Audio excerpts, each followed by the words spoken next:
Vender para o governo, órgãos públicos, licitações para agências de viagens. Estou trazendo esse tema porque ontem a gente teve uma call ao vivo com especialistas no tema, lá na nossa comunidade Turismo Faixa Preta, que é a comunidade para empresários do turismo, desde que estão começando até na média uns 6 dígitos por mês de faturamento.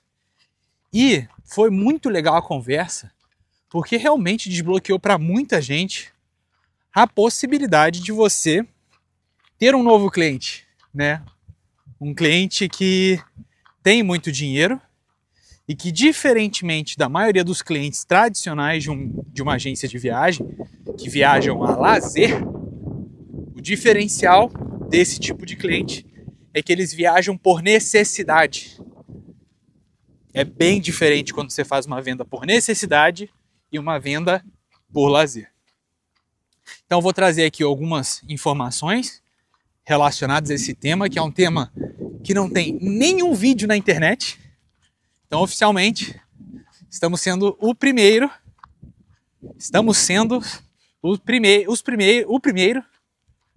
até embaralhou a língua, a postar um vídeo sobre isso na internet.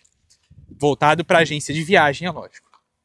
Primeiro tema, existe o mercado B2C, existe o mercado B2B e existe o mercado B2G. O que é cada um deles?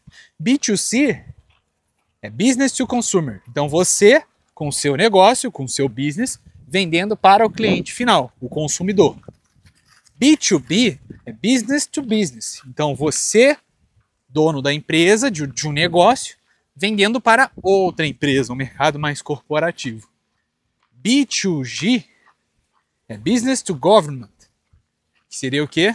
Você vender do seu negócio para o governo, no caso, para órgãos públicos. Segundo item, o que seria licitação? É basicamente quando os órgãos públicos eles precisam comprar algo, eles não podem simplesmente chegar lá e comprar. Eles precisam abrir um procedimento, né, seguindo regras determinadas, por meio da licitação, onde eles vão colocar dentro dos termos todas as regras, tudo certinho que eles querem, com todas as especificidades, e depois de ser aprovado, né, essa documentação toda vai para a etapa de disputa, onde entraria lá as questões dos leilões de preço, se tem que estar na data certa, no dia certo para poder fazer essa negociação, e é claro, tem que ter toda a documentação necessária para caso você ganhe essa licitação, você depois passe pela aprovação e seja aprovado de fato para poder fechar esses contratos. E o que mais chama atenção é que existem contratos de diferentes tamanhos. Existe a dispensa de licitação, que, como o próprio nome diz, dispensa todo esse procedimento mais burocrático, mas que daí o valor é no máximo de R$60 mil, que pode acontecer também. Então você sai um pouco dessa disputa toda, da burocratização toda, é uma forma.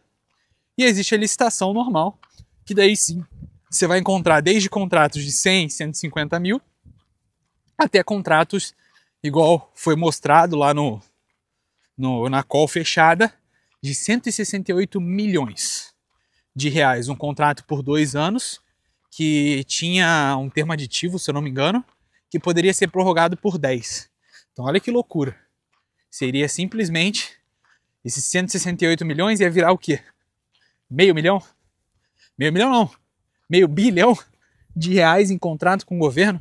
E é lógico, não é qualquer um que ganha, porque quanto maior é o contrato, maiores são as especificidades para você poder comprovar que tem capacidade para poder oferecer, né, que o tamanho daquele contrato.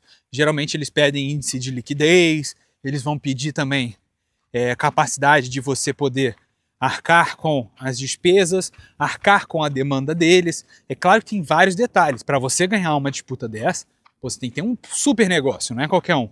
Tem que ter caixa também. No caso ali, varia muito de contrato para contrato, mas 4% do valor do contrato em caixa. Então, enfim, tem vários itens. Mas qual que é a questão que a gente até conversou lá? Pode começar como MEI, Pode, inclusive. E em muitos casos você vai ter até prioridade para ganhar um contrato. Então pode sim começar como MEI. Então o MEI pode fechar esse contrato? Não, não dá, porque dependendo do tamanho do contrato, existem cláusulas, especificidades que é claro que o MEI ou uma agência de viagem que fatura ali 6 dígitos por mês, 7 dígitos por mês, não conseguiria participar, é lógico. Então foi até o que a gente estava conversando na call, é que você precisa, igual numa escadinha de crescimento, você precisa começar mesmo com contratos menores, entendendo como o jogo funciona, e conforme você vai desenvolvendo e crescendo, aí sim você vai indo para as próximas etapas, entende? Porque é como se fosse um passo de cada vez mesmo. Você não pode chegar com o pé na porta já, querendo contratos enormes, sendo que você não construiu uma fundação, uma base forte. As emissões são relativamente tranquilas de serem feitas, via self-booking, então é tranquilo, não é extremamente complexo. Você pode sim utilizar milhas se o contrato permitir. Então, se a licitação ela permitir, não tiver uma cláusula dizendo que não pode ser feita a emissão com milhas, muitas vezes você pode utilizar. É claro que é melhor fazer via self-booking, mas é possível sim fazer utilizando milhas. Em algumas emissões específicas, pode ser que faça bastante sentido e você consiga aumentar a sua margem. Falando em margem, é uma margem interessante? Cara, o legal é botar a média das consolidadoras e operadoras mesmo, tá? Cerca de 10%, 12%, tá um valor bom. Só que daí você vai dizer, Fialho, mas eu já vi casos que ganham uma margem muito maior. E sim, é super possível. Tanto que ali até a gente trouxe exemplos de contratos de hospedagem que você teve uma margem final de 50%. Significa que vai ser sempre assim? Não. Mas a gente viu contratos dessa maneira. Então, aí você vai dizer, como isso é feito, filho? Aí é claro, você vai ter que explicar mais ainda com detalhes. Mas exemplo, supondo que na disputa, vou ser bem rápido, tá? Supondo que na disputa de preço você ficou em 5º colocado e você não ganhou justamente porque você colocou uma margem maior. Mas é que é a margem que fazia sentido para você. Mas supondo que os 4 primeiros colocados, eles não seguiram alguma regra da licitação e você percebeu isso. Você falou, cara, eles vão perder. Eles vão ganhar, no caso, no começo, mas depois eles vão ser eliminados porque eles não cumpriram as exigências contratuais daquele processo de licitação específico.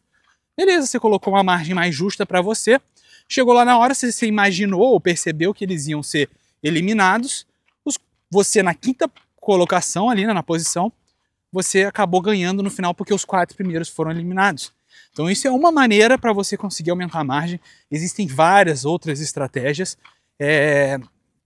E é claro, não é sempre que vai dar certo, você tem que fazer ajustes, mas a média é entre 10% a 12% para que você consiga pegar a linha de raciocínio. Com relação à segurança, cara, os órgãos públicos, na teoria, deveriam ser os melhores pagadores. Afinal de contas, eles estão com a máquina de impressão de dinheiro, né? A base monetária, o índice M2.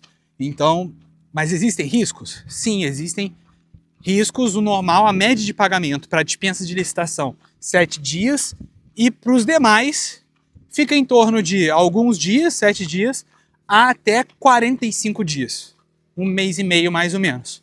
Existem exceções à regra? Sim, mas é pouco. Como se proteger disso? Ter mais experiência de mercado mesmo, que tradicionalmente se identifica qual prefeitura é mais problemática ou menos problemática. Então, tendo essas pequenas cautelas, você consegue se proteger, consegue se precaver e minimizar todos esses riscos. Mas é aquilo que eu falei, você vai ser pago, entende? O governo, ele não tem como, de fato, você ganhou o processo, entregou o serviço e não vai ser pago. Cara, isso, até onde eu sei, não existe. O governo ele tem que honrar os pagamentos do serviço que ele acabou contratando dentro desses processos licitatórios. Você vai dizer, tá, Fialho, cheguei aqui agora, acho que eu já falei bastante coisa, né? Entrei em várias pautas. É um mercado que está em ascensão, para agências de viagem pouquíssimas pessoas entendem, e é aí que eu vou para a próxima etapa. Como eu posso aprender isso? Pessoal, participe de boas comunidades. É o que eu digo, quem está dentro da comunidade Turismo Faixa Preta, que é a nossa comunidade para empresários e empresárias do turismo, está por dentro de todas essas novidades. É exatamente isso que a gente faz lá. Tem aulas, tem ao vivo, tem parceiros, inclusive parceiros de licitação, tem parceiros de contabilidade, parceiros jurídicos. Então você consegue, dentro de um universo gigantesco de possibilidades, ter um norte mais assertivo, né? Conseguir ir para uma direção economizando tempo, economizando dinheiro. Que você, para descobrir tudo isso, você teria que consultar em milhares de lugares, às vezes não conseguiria todas as informações. Já na comunidade Turismo Faixa Preta, você vai ter um direcionamento, você vai ter um caminho muito mais claro, tá? Então, pode acessar aqui na descrição, no comentário fixado, preenche as informações, lembrando que não é um curso, é uma comunidade completa, tá? Mas preenche aqui embaixo as informações que meu time vai estar te chamando no WhatsApp. Então é importante ficar de olho no seu telefone, que a gente pode ou ligar ou mandar mensagem pro WhatsApp. E é lógico, pô, se você está preenchendo é porque você quer ser informado, quer entender mais como funciona, quer ter acesso a mais informações. Então por isso que é importante deixar claro aqui que a gente vai te mandar uma mensagem no WhatsApp e caso você não responda, a gente vai tentar ligar. Mas é lógico, só preencha se você tem de fato interesse na comunidade Turismo Faixa Preta, que lá a gente conecta com os parceiros. Quanto antes você entrar nesse mercado, por exemplo, melhor. Eu não estou falando nem só da licitação, mas quanto antes você começar no turismo, melhor. Você vai estar conseguindo sua base de clientes, vai começar a construir a sua marca, construir a sua empresa, você vai conseguir aos poucos fidelizar melhor essa base de clientes. Tem vários alunos nossos que, por exemplo, hoje eles nem focam em conseguir mais clientes. Eles focam simplesmente em atender bem os clientes que compram deles já de maneira recorrente. Tem um lá que é até engraçado. Ela tem só 2 grandes clientes gigantescos que trazem para ela uma média de faturamento mensal de uns 100 e poucos mil reais por mês, com 2 clientes. Aí eu entendo até, às vezes um ou outro fala para ela, cara, busca novos clientes e tal. Ela fala, não, eu tô bem com esses. A ideia é atender muito bem eles e buscar clientes igualzinho eles. É uma estratégia. Mas aonde eu quero chegar? Você vê, se ela não tivesse aberto a agência de viagens dela e conquistado quanto antes esses 2 clientes, provavelmente alguma outra pessoa ia encontrar esses clientes no lugar dela. Então por isso que eu recomendo, quanto antes você se posicionar nesse mercado e entendendo como ele funciona, melhor vai ser para você.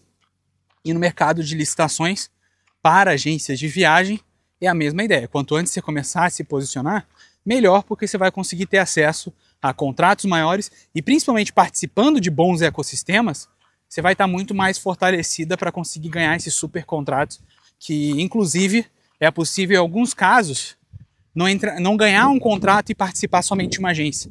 Às vezes você vai precisar juntar com esforços com outras agências. Então olha aí, mais uma vez a importância de estar dentro de comunidades para todos se ajudarem. Porque tem alguns modelos de contrato que pode ganhar não só uma agência, mas 4 agências juntos para conseguir elas juntarem forças e conseguirem comprovar a capacidade de atender as demandas específicas daquele contrato de licitação. Tá bom, galera? Então, fiquem com Deus, links na descrição e no comentário fixado. E acompanhe a gente também lá no Instagram, @lucasfialho. Tamo junto e até um próximo vídeo.